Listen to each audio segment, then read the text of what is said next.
Les ruego, hermanos, que abran sus Biblias en Marcos, capítulo 9. Seguimos con nuestra serie en el Evangelio de Marcos, Marcos capítulo 9, y vamos a leer los versículos 14 al 29. Dice así la palabra de Dios: cuando volvieron a los discípulos, hablando de Jesús y Pedro, Juan y Santiago, que bajaron del monte de la transfiguración, vieron una gran multitud que les rodeaba y a unos escribas que discutían con ellos. Enseguida, cuando toda la multitud vio a Jesús, quedó sorprendida y corriendo hacia él le saludaban. Y él les preguntó: ¿qué discutís con ellos? Y uno de la multitud les respondió: Maestro, te traje a mi hijo que tiene un espíritu mudo y siempre que se apodera de él lo derriba y echa espumarajos, cruje los dientes y se va consumiendo. Y dije a tus discípulos que lo expulsaran, pero no pudieron. Respondiéndole Jesús dijo: oh generación incrédula, ¿hasta cuándo estaré con vosotros? ¿Hasta cuándo os tendré que soportar? Traédmelo. Y se lo trajeron. Y cuando el espíritu vio a Jesús, al instante sacudió con violencia al muchacho, y éste, cayendo a tierra, se revolcaba echando espumarajos. Jesús preguntó al padre: ¿cuánto tiempo hace que le sucede esto? Y él respondió: desde su niñez. Y muchas veces lo ha echado en el fuego y también en el agua para destruirlo. Pero si tú puedes hacer algo, ten misericordia de nosotros y ayúdanos. Jesús le dijo: ¿cómo si tú puedes? Todas las cosas son posibles para el que cree. Al instante el padre del muchacho gritó y dijo: creo, ayúdame en mi incredulidad. Cuando Jesús vio que se agolpaba una multitud, reprendió al espíritu inmundo diciéndole: espíritu mudo y sordo, yo te ordeno, sal de él y no vuelvas a entrar en él. Y después de gritar y de sacudirlo con terribles convulsiones, salió y el muchacho quedó como muerto, tanto que la mayoría de ellos decían: está muerto. Pero Jesús, tomándole de la mano, lo levantó y él se puso en pie. Cuando entró Jesús en la casa, sus discípulos le preguntaban en privado: ¿por qué nosotros no pudimos echarlo fuera? Y él les dijo: esta clase con nada puede salir sino con oración. Uno de los grandes artistas del Renacimiento italiano fue el pintor y arquitecto Rafael. Junto con Miguel Ángel y con Leonardo da Vinci, ellos forman el trío de los grandes maestros del siglo XVI. Rafael murió muy joven, a los 37 años de edad. De hecho, murió el mismo día que cumplió 37 años de edad. Y en ese momento él estaba embarcado en el proyecto que algunos consideran su obra maestra. Es una obra al óleo de 405 centímetros de largo por 278 centímetros de ancho, titulada La Transfiguración. Para los que puedan buscarlo en internet, es un cuadro impresionante. Y allí podemos observar dos escenas, una debajo de la otra. En la parte superior, Rafael pintó al Señor Jesucristo en el monte de la transfiguración, flotando entre nubes iluminadas, teniendo a su lado a Moisés y a Elías, y a Pedro, Juan y Santiago debajo de sus pies. En la parte inferior del cuadro nosotros vemos al resto de los apóstoles tratando en vano de sanar a un muchacho endemoniado, mientras algunas personas de la multitud observan su frustración. Y honestamente no deja de sorprenderme cómo Rafael pudo captar en esta pintura una de las grandes lecciones que nosotros aprendemos en esta sección del Evangelio de Marcos que comenzamos a estudiar 2 semanas atrás. La gloria y el poder de Cristo por un lado en el monte de la transfiguración, la impotencia de los discípulos por el otro. Este es un contraste que los creyentes debemos traer a nuestras mentes una y otra vez. Porque el poder de Dios se perfecciona en nuestras vidas cuando somos capaces de reconocer nuestra propia impotencia. Como dice Pablo en 2 Corintios capítulo 12 versículo 10. El poder de Dios se perfecciona precisamente en nuestra debilidad. Ahora, si bien es cierto que el cuadro de Rafael es impresionante, de ninguna manera puede compararse con la narrativa que nosotros encontramos en los evangelios. Mis hermanos, es imposible captar en una obra de arte todo el contenido de las historias bíblicas escritas bajo la inspiración del Espíritu Santo. En este caso no puede aplicarse el famoso dicho de que una imagen habla más que 1000 palabras. No, la palabra de Dios es perfecta, la palabra de Dios es inerrante, la palabra de Dios es infalible, la palabra de Dios es viva y eficaz. La obra de arte no lo es. Hace 2 semanas estuvimos estudiando la primera parte de este pasaje, Jesús en el monte de la transfiguración. En la mañana de hoy vamos a concentrarnos en estos versículos que leímos hace un momento, la sanación de un muchacho endemoniado. Y una de las cosas que llama poderosamente nuestra atención es lo extenso que es este pasaje en comparación con los otros 2 que aparecen en Mateo y en Lucas. El Evangelio de Mateo tiene 28 capítulos, pero solo le dedica 6 versículos a esta historia. El de Lucas, que tiene 24 capítulos, solo le dedica 6 versículos y medio. Marcos, en cambio, que tiene 16 capítulos en total, 12 menos que Mateo, 8 menos que Lucas, sin embargo le dedica 16 versículos a este milagro de sanidad. Es decir, que la extensión de este relato en el Evangelio de Marcos es mayor que los relatos de Mateo y de Lucas combinados.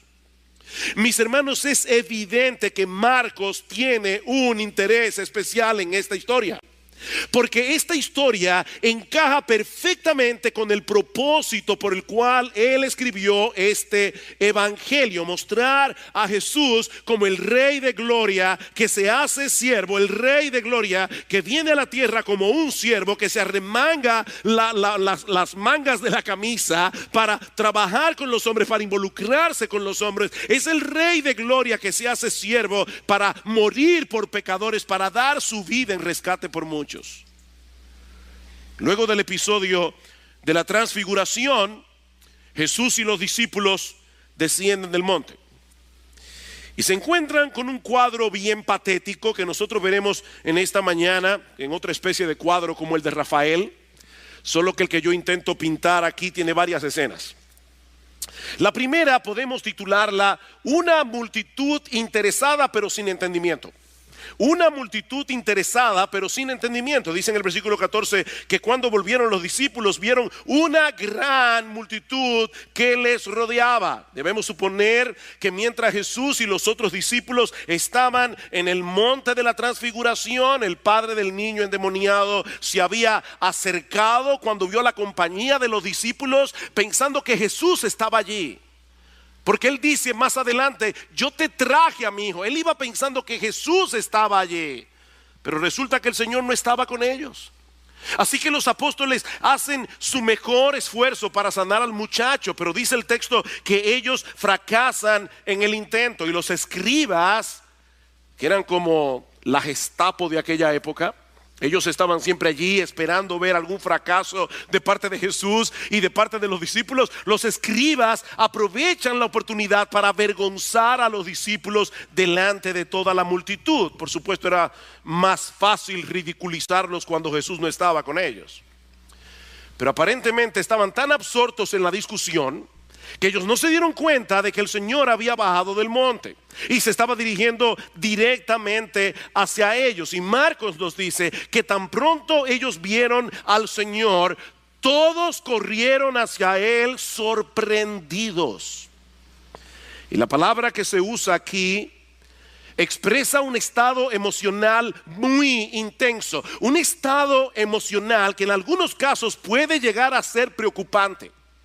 Esta es una palabra que solo aparece 2 veces más en todo el Nuevo Testamento.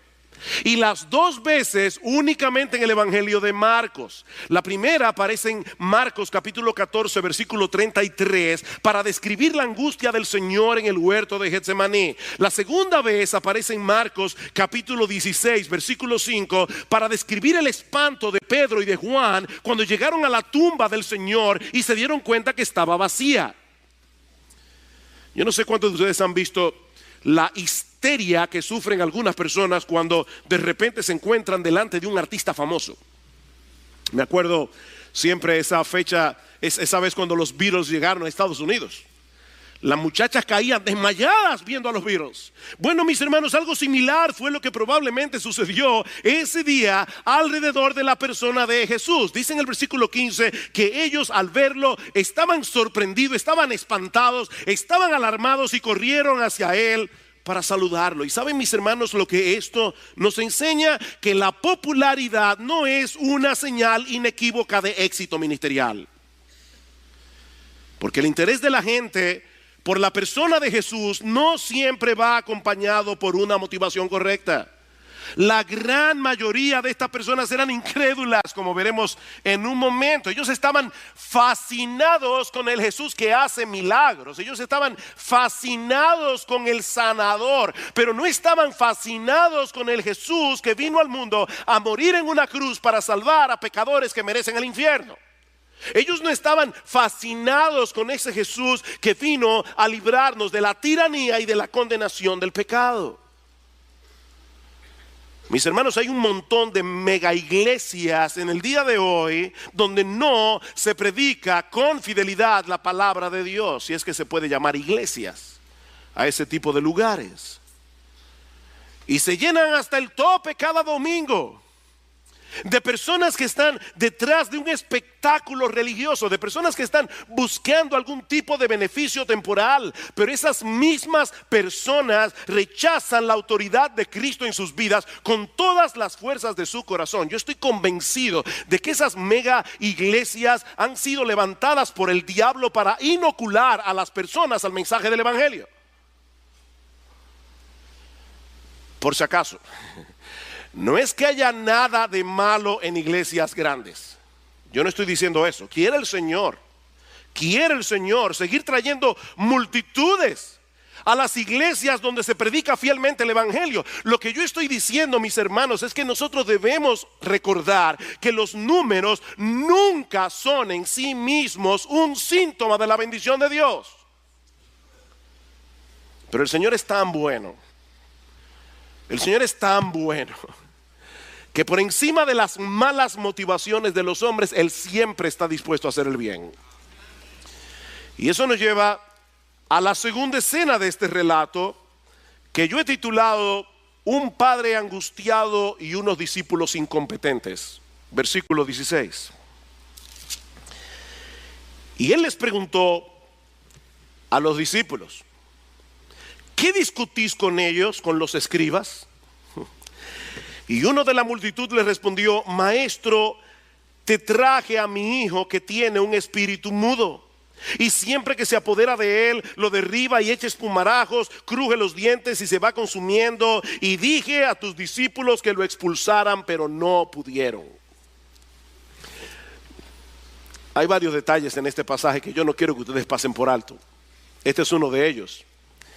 La pregunta de Jesús fue dirigida a los discípulos, pero ellos no respondieron absolutamente nada. Y yo imagino que probablemente la vergüenza de haber fracasado les había cerrado la boca. Pero entonces sale este hombre de la multitud y le explica a Jesús qué es lo que ha sucedido.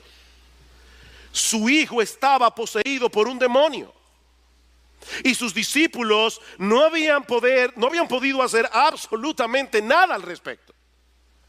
Y yo estoy consciente de que hoy en día hay mucha gente sofisticada que no cree en posesiones demoníacas. Pero hermano, yo quiero que ustedes noten que aquí no dice que el muchacho estaba sufriendo de alguna enfermedad natural y que esta gente supersticiosa se le estaba atribuyendo a un demonio. No, lo que este texto nos enseña es que el muchacho realmente estaba endemoniado. Él estaba endemoniado. Y yo sospecho que la razón por la que mucha gente no cree en este tipo de historias que aparecen en los evangelios es simplemente por el hecho de que se encuentra en la Biblia, y no porque ellos sean más objetivos y civilizados en el manejo de la verdad. La televisión está llena de programas que presentan relatos de casos paranormales, y muchos de ellos están en el rating número 1 de audiencia, en canales aún como Discovery. a la casa de fantasmas. Ese es un programa de Discovery. Cuando los fantasmas atacan, encuentros con extraterrestres, historias de ultratumba, portales hacia la muerte. Las mismas personas que rechazan los relatos de la Biblia son capaces de creer este tipo de cosas. Por eso se ha dicho con mucha razón que el problema de los incrédulos no es que sean incapaces de creer la verdad, es que son capaces de creer cualquier cosa menos la verdad. Ellos son capaces de creer cualquier cosa. Pero mis hermanos, nosotros tenemos todas las razones del mundo para confiar plenamente en el relato bíblico, porque esta es la palabra de Dios. Es la palabra de Dios, infalible, inerrante, inspirada por el Espíritu Santo. Y este pasaje no solo nos dice que este muchacho estaba endemoniado, sino que al mismo tiempo, en una forma muy vívida, con muchos detalles, Marcos quiere presentarnos aquí la verdadera cara de la maldad. El demonio había hecho miserable la vida de este muchacho y la vida de sus padres. Él no podía hablar, él no podía huir, él tenía convulsiones. Más adelante el padre le dice a Jesús que muchas veces el demonio arrojaba a este muchacho al agua, lo arrojaba al fuego tratando de destruirlo. Queridos hermanos, esta es la verdadera cara de la maldad.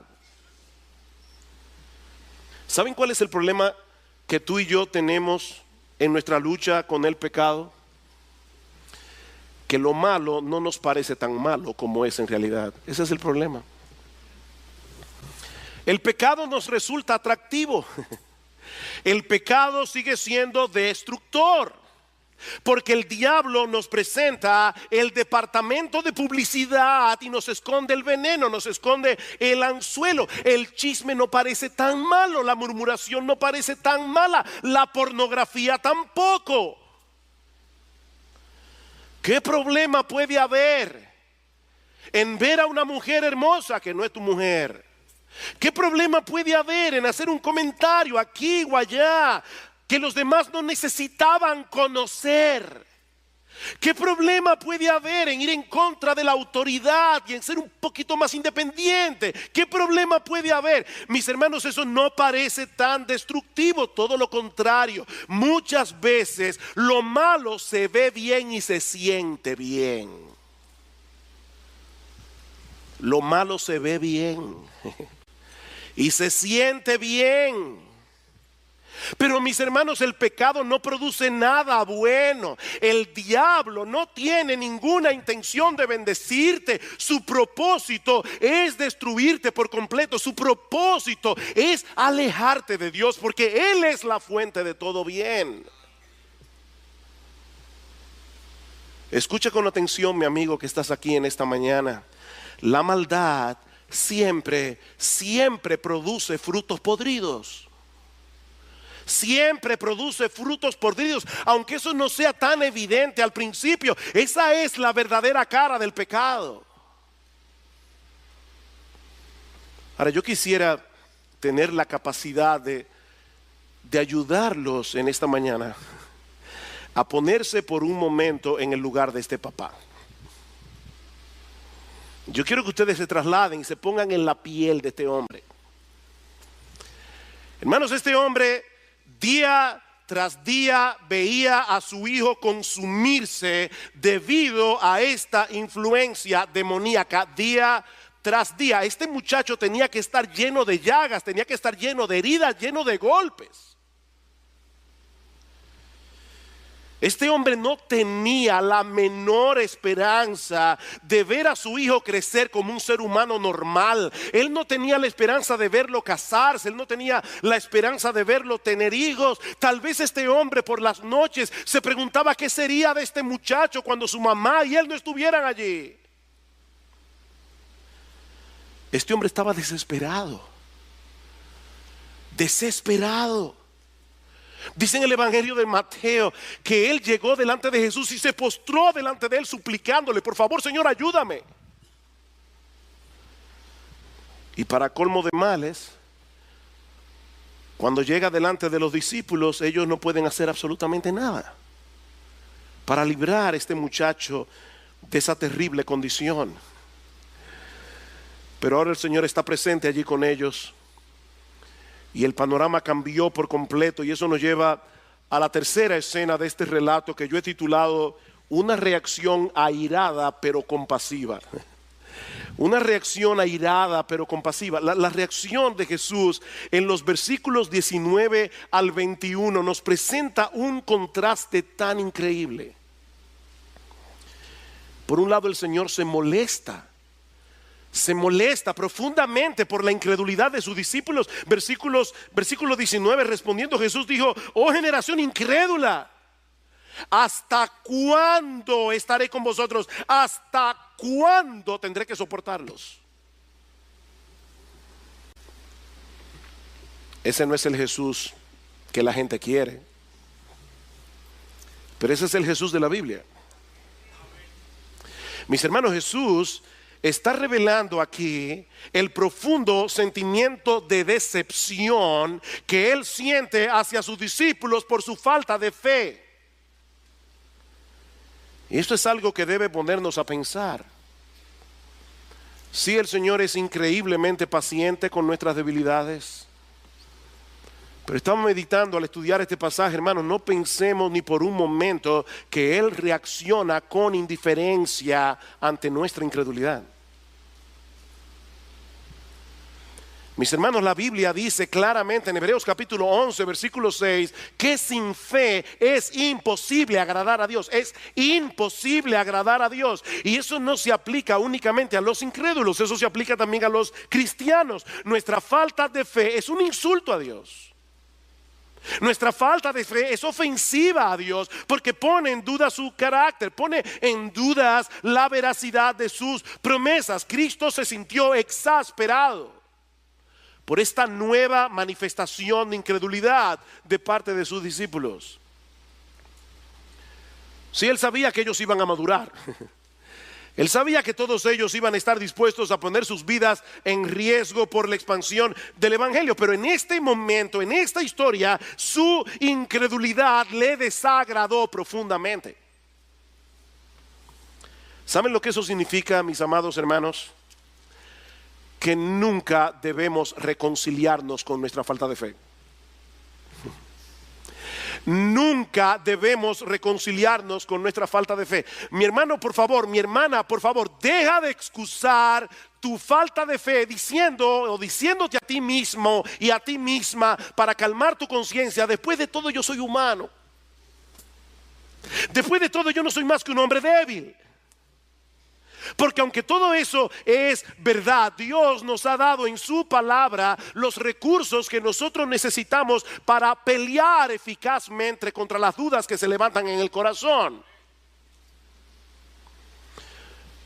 Ahora déjame decirte algo para calmar tu conciencia en lo que debes calmar tu conciencia. El problema no es que tú tengas dudas.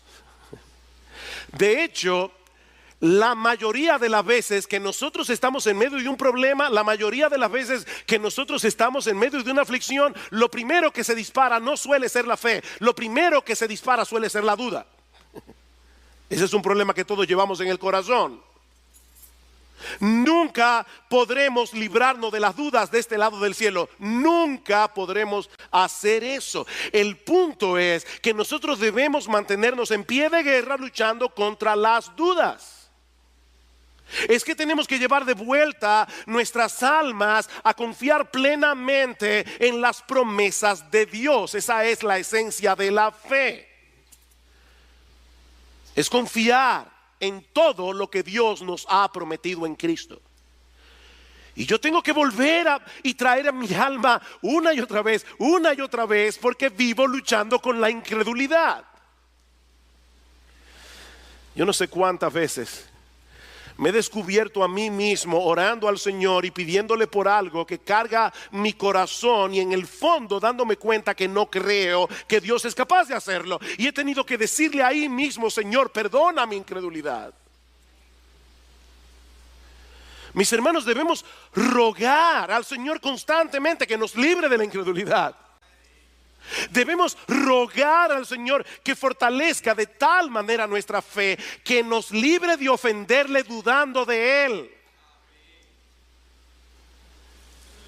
Así que este pasaje nos revela el desagrado de Cristo por la incredulidad de sus discípulos, pero también al mismo tiempo nos revela la compasión de Jesús hacia el padre del muchacho. Vean el versículo 20. Esto me encanta. Dice: tráiganme al muchacho. Y se lo trajeron. Y cuando el espíritu vio a Jesús, al instante sacudió con violencia al muchacho, y este, cayendo a tierra, se revolcaba echando espumarajos. Aparentemente era el último intento del diablo para destruirlo. Jesús preguntó al padre: ¿cuánto tiempo hace que le sucede esto? Y él respondió: desde su niñez. Ahora, ¿ustedes creen que Jesús desconocía la historia del muchacho? Por supuesto que no. ¿Por qué pregunta entonces? Bueno, yo creo que la intención del Señor aquí es hacerle ver a este padre: yo estoy interesado en ti. Es hacerle ver a este padre: tú no eres un expediente más en la lista de personas que están buscando mi ayuda. Ustedes no son una cara anónima en medio de la multitud. Son personas creadas a imagen de Dios, que están atravesando por una situación angustiosa. Jesús quiere hacerle ver a este padre que a él le importa. Me encanta eso. Cuéntame tu historia. Cuéntame tu historia. Eso es básicamente lo que el Señor le está diciendo a este padre. Que ustedes recuerdan cuando los discípulos estaban en la barca en medio del mar en tempestad. Dice en Marcos capítulo 6 versículo 48 que Jesús estaba en la montaña orando por sus discípulos, y al mismo tiempo dice que Jesús los vio remando con fatiga. Él no estaba viendo una barca a punto de hundirse. Él estaba viendo el rostro fatigado de los discípulos. Él estaba pendiente a los discípulos. Ellos creían estar abandonados en medio del mar. Eso es parte de la aflicción. Eso es parte de la prueba. Sentirse completamente solo, sentirse incomprendido. Nadie me entiende. Pero no, Jesús te entiende. Jesús tenía sus ojos puestos sobre sus discípulos. Sí, yo supongo que hay muchos creyentes aquí pasando por situaciones difíciles, y yo no me refiero únicamente a aquellos que han perdido seres queridos. En el mundo tendréis aflicción, como las chispas se levantan para volar hacia el aire, así el hombre nace para la aflicción. Y mi hermano, si ese es tu caso, recuerda, tú no eres un rostro anónimo en medio de la multitud. Jesucristo te compró con su sangre. Jesucristo ahora vela por ti como la niña de sus ojos. Yo creo también que esta pregunta hizo posible que se diera a conocer la magnitud del problema. ¿Desde cuándo hace que le sucede eso? Desde su niñez. Desde su niñez. Hermanos, este muchacho llevaba años en medio de esa condición tan miserable. Y ahora por primera vez este padre ve una luz al final del túnel, porque Jesús está allí. Pero él tiene una lucha a muerte en el corazón. Y eso nos lleva a la cuarta escena, que yo he titulado Una fe real pero débil. Una fe real pero débil. Vean la segunda parte del versículo 22. Él le dice: pero si tú puedes hacer algo, si tú puedes hacer algo, ten misericordia de nosotros y ayúdanos. Y Jesús le dijo: ¿cómo si tú puedes? ¿Cómo si tú puedes? ¿Estás bromeando? Todas las cosas son posibles para el que cree. La duda del padre no era si Jesús tenía la disposición de sanar a su hijo. No, la duda era si él podía hacerlo. Si realmente tienes la capacidad de hacer algo, es lo que este padre está diciendo. Por favor, yo te ruego que tengas compasión de nosotros. Y Jesús le responde que si tengo la capacidad de sanar a tu hijo, el problema no está en mi capacidad de sanarlo, el problema está en tu capacidad de creerlo. Todas las cosas son posibles para el que cree. Y por supuesto, hermano, de más está decir que esto no es un cheque en blanco para que nosotros pidamos a Dios todo lo que se nos antoje. ¿Qué dijimos que es la fe? La fe es la firme convicción de que Dios ha de cumplir todo lo que Él ha prometido. No todo lo que a mí se me antoje, todo lo que Él ha prometido. Y una de las cosas que Él ha prometido es hacernos bien y no mal todos los días de nuestra vida, aunque eso implique muchas veces decirnos que no.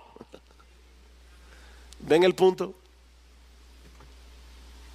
El punto es que la fe es como la llave que abre el cofre de los tesoros de Dios para sus hijos. Somos nosotros los que ponemos un límite a lo que Dios puede hacer en nosotros y a través de nosotros. Ahora, ¿qué es lo que el Señor está tratando de hacer aquí? Yo creo que Él está tratando de hacer dos cosas. La primera es retar la fe de este padre para llevarla a otro nivel. Él está retando la fe del Padre. Yo creo que Dios muchas veces nos coloca en situaciones donde Él reta nuestra fe. Por el otro lado, yo creo que Él está tratando de darle una lección a los discípulos, pero eso lo veremos en un momento.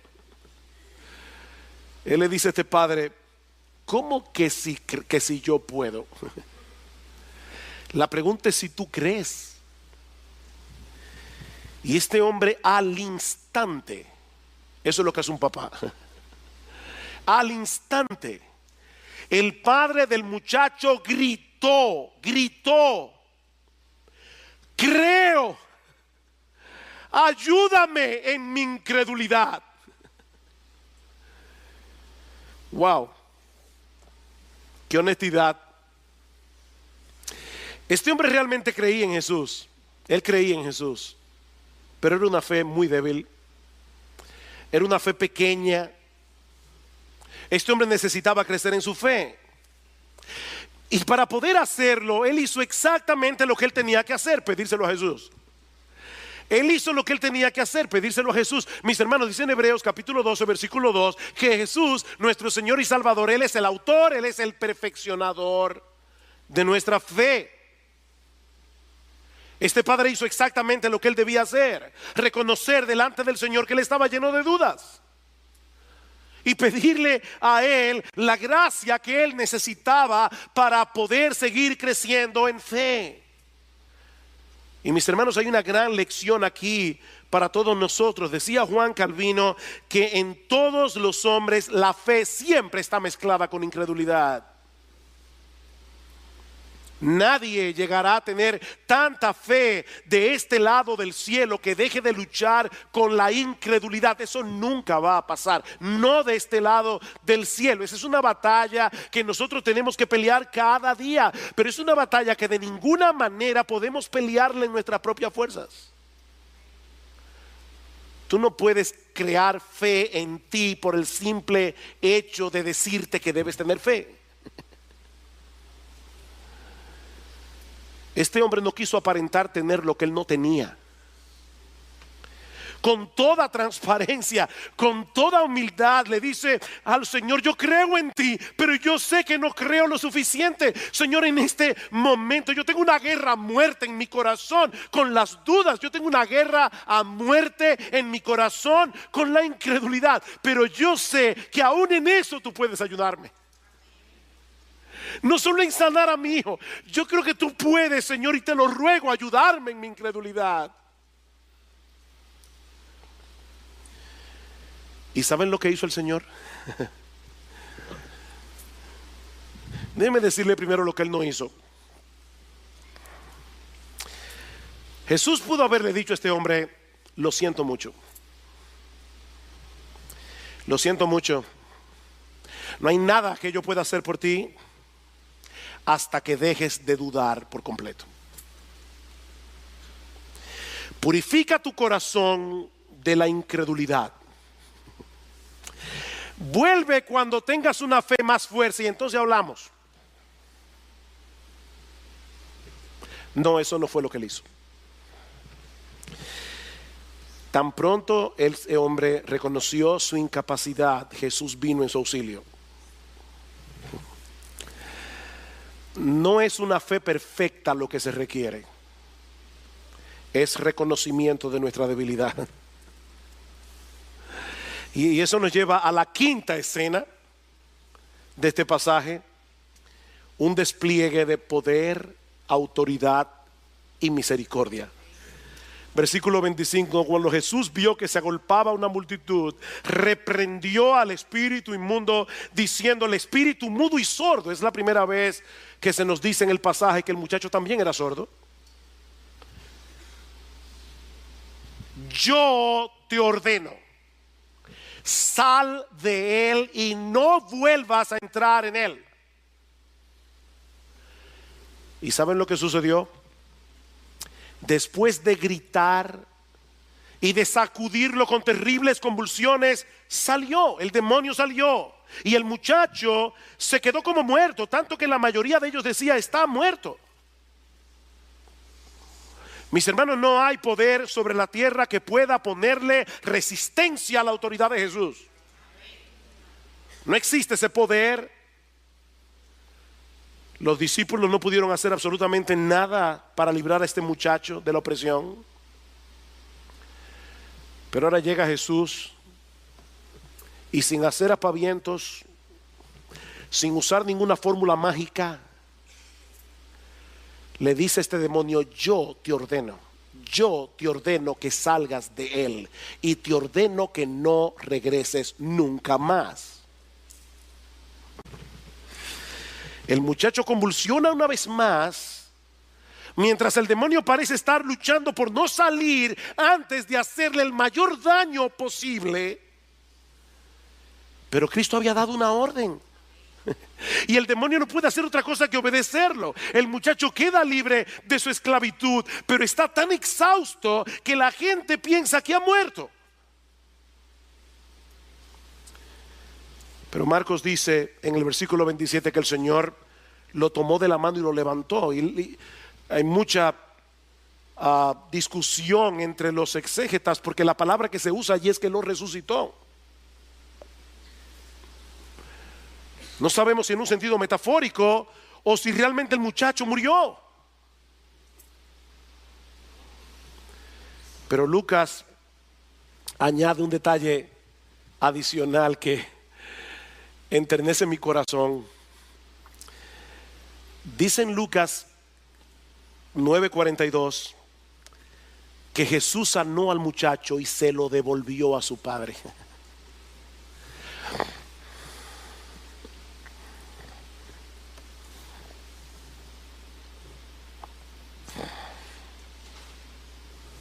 Hacía mucho tiempo que este padre había perdido a su hijo, en cierto modo. Pero Jesús estaba allí para recuperarlo para ellos. Qué ternura, hermanos, y qué alentador. Qué alentador. El Señor entiende la aflicción de los padres creyentes cuando vemos a nuestros hijos lejos de la salvación. El Señor lo entiende. Y Él no solo tiene poder para salvarlos, Él tiene poder para ayudarnos a seguir esperando, para seguir descansando en Él, cualquiera que sea su voluntad. Cualquiera que sea su voluntad. Pero hay una escena más, la última escena, que todos necesitamos escuchar con mucha atención. Una escena que yo he titulado una lección dura pero necesaria. Una lección dura pero necesaria. Versículo 28. Cuando Jesús entró en la casa, sus discípulos le preguntaban en privado: ¿por qué nosotros no pudimos echarlo? A nadie le gusta reconocer su fracaso en público. Así que los discípulos esperan llegar a la casa para preguntarle al Señor en privado qué fue lo que pasó. ¿Por qué no pudimos? Y la respuesta de Jesús tiene dos partes que se complementan entre sí. En Marcos solo vemos una parte de la respuesta, pero en Mateo capítulo 17, versículo 20, el Señor le respondió: por vuestra poca fe. ¿Por qué no pudimos? Por vuestra poca fe. En el relato de Marcos la respuesta implícita es: por vuestra falta de oración. Vean el versículo 29. Él les dijo: esta clase con nada puede salir sino con oración. ¿Cuál es la implicación? Que ellos no habían orado. Mis hermanos, ¿cuál fue el problema de los discípulos? ¿Recuerdan ustedes en un pasaje anterior que ya estudiamos en esta serie, Marcos capítulo 6, versículo 7, cuando el Señor comisiona a los discípulos para que vayan a predicar por toda Galilea? Dice que el Señor les dio autoridad sobre los demonios. El Señor le dio autoridad para sacar demonios. Y dice en Lucas capítulo 10 versículo 7 que ellos regresaron con gozo diciéndole al Señor: hasta los demonios se nos sujetan en tu nombre. ¿Cuál fue el problema? Que ellos llegaron a pensar que los dones y las capacidades que el Señor nos da podían usarla en piloto automático. Ellos creían que por el hecho de tener esa capacidad siempre iban a poder sacar demonios sin depender de Él, y dejaron de orar. Ese fue el problema. ¿Y saben lo que es eso, hermanos? Un síntoma de incredulidad. Hay una conexión entre la falta de oración y la incredulidad, así como hay una conexión entre creer en las promesas de Dios y clamar a Dios en oración para que cumpla sus promesas. Hay una conexión. Por eso les decía que la respuesta de Jesús tenía dos partes que se complementan entre sí. ¿Por qué no pudimos nosotros sacar al demonio? Por vuestra falta de fe y por vuestra falta de oración. Esta clase con nada puede salir sino con oración. Y yo no creo honestamente que el Señor se esté refiriendo aquí al hecho de que hay diferentes clases de demonios, porque si fuera eso, entonces ¿hay algunos que salen sin oración? No, yo creo, como muchos buenos comentaristas, que el Señor está señalando aquí a toda la raza de ángeles caídos. Él está diciendo: esta es una batalla espiritual. Esta es una batalla espiritual. Nuestra lucha no es contra sangre y carne, es contra principados, es contra potestades, es contra huestes de maldad en las regiones celestes. Y de ninguna manera nosotros vamos a poder salir airosos de esta contienda a menos que peleemos en oración.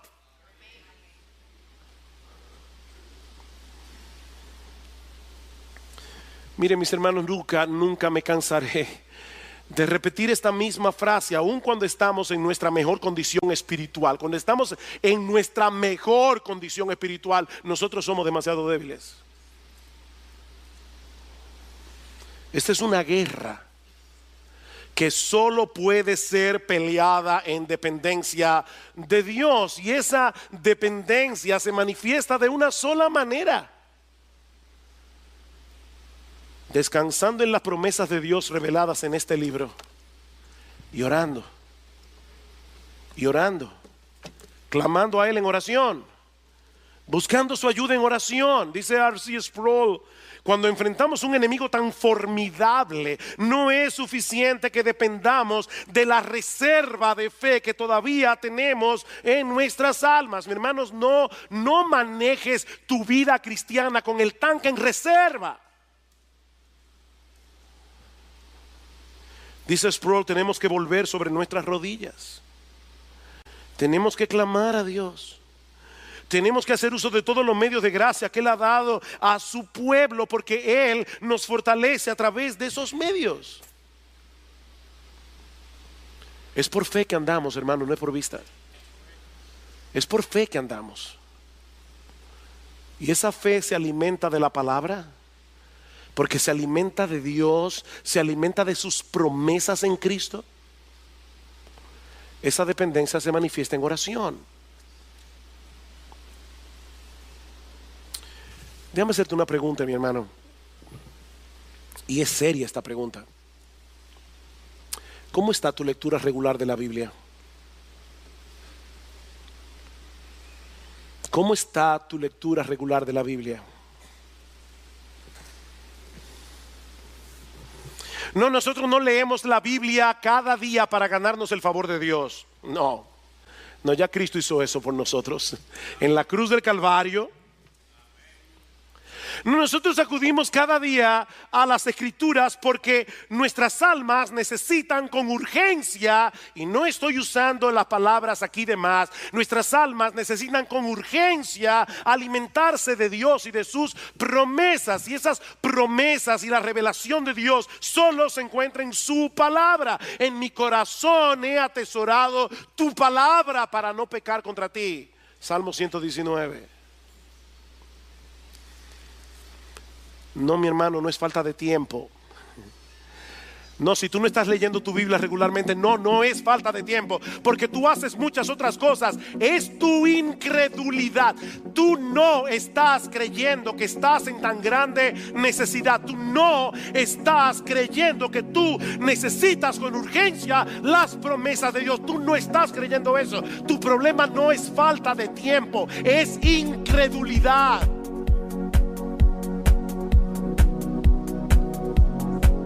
Hermanos, esto es serio. Yo no puedo negarles que tengo una carga como pastor en mi corazón. Necesitamos la Biblia, necesitamos comer Biblia, necesitamos sumergirnos en la Biblia, necesitamos ampararnos cada día en las promesas de Dios. Nosotros no vivimos por ninguna otra cosa.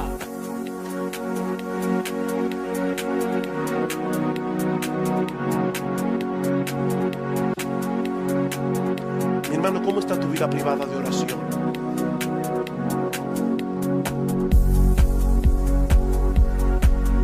Y no solo a nivel individual. De verdad, mi hermano, ¿qué tanto esfuerzo tú haces para estar aquí los miércoles? Cuando esta iglesia se reúne para clamar a Dios. Yo sé lo del tráfico, yo lo sé. Yo vengo aquí todos los días. Yo sé que muchos tienen trabajos difíciles y yo lo entiendo. Pero cada uno debe cuestionarse en su corazón: Señor, es que de verdad yo no estoy viendo la seriedad de esto. Si tú no puedes venir porque no puedes venir, no te preocupes. No puedes venir y Dios lo entiende. Mi hermano, mi hermana, yo quiero que tú estés consciente. Nosotros estamos en medio de una guerra y no hay manera en que Dios pueda bendecir esta iglesia. No hay manera, a menos que nosotros dependamos de Él en oración.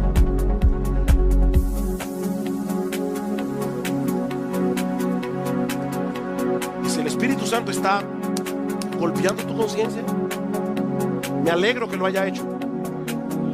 Pero ¿sabes qué, mi hermano, mi hermana? La culpa no motiva a nadie. Yo no te estoy queriendo hacerte sentir culpable. Yo quiero llevarte al arrepentimiento. Yo quiero que esta iglesia entienda. Yo quiero que esta iglesia los miércoles se llene de creyentes que están aquí de rodillas rogando misericordia al Dios del cielo para que Dios explote este país con el evangelio.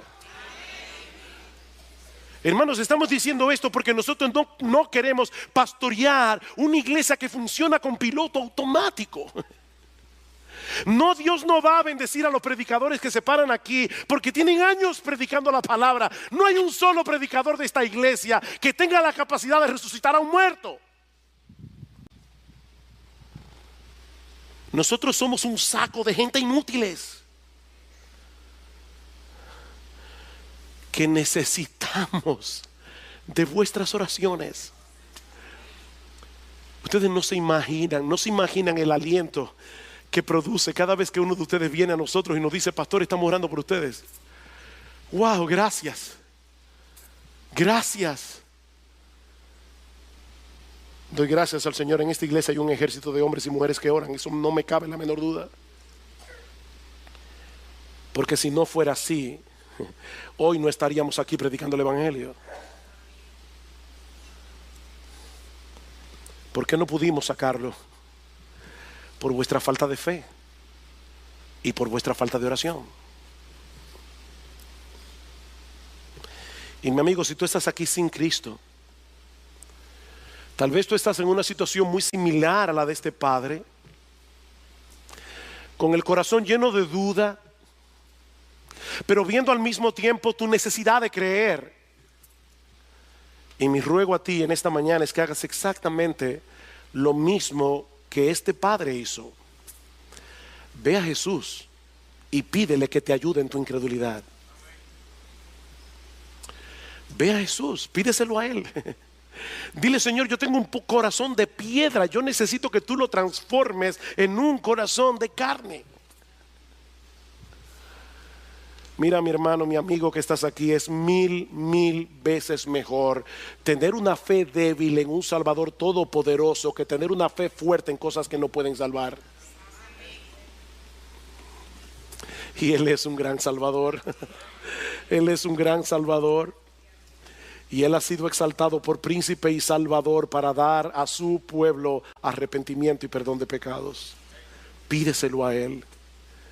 Pídeselo a Él. Él es un buen Salvador. Oh, que el Señor bendiga su palabra.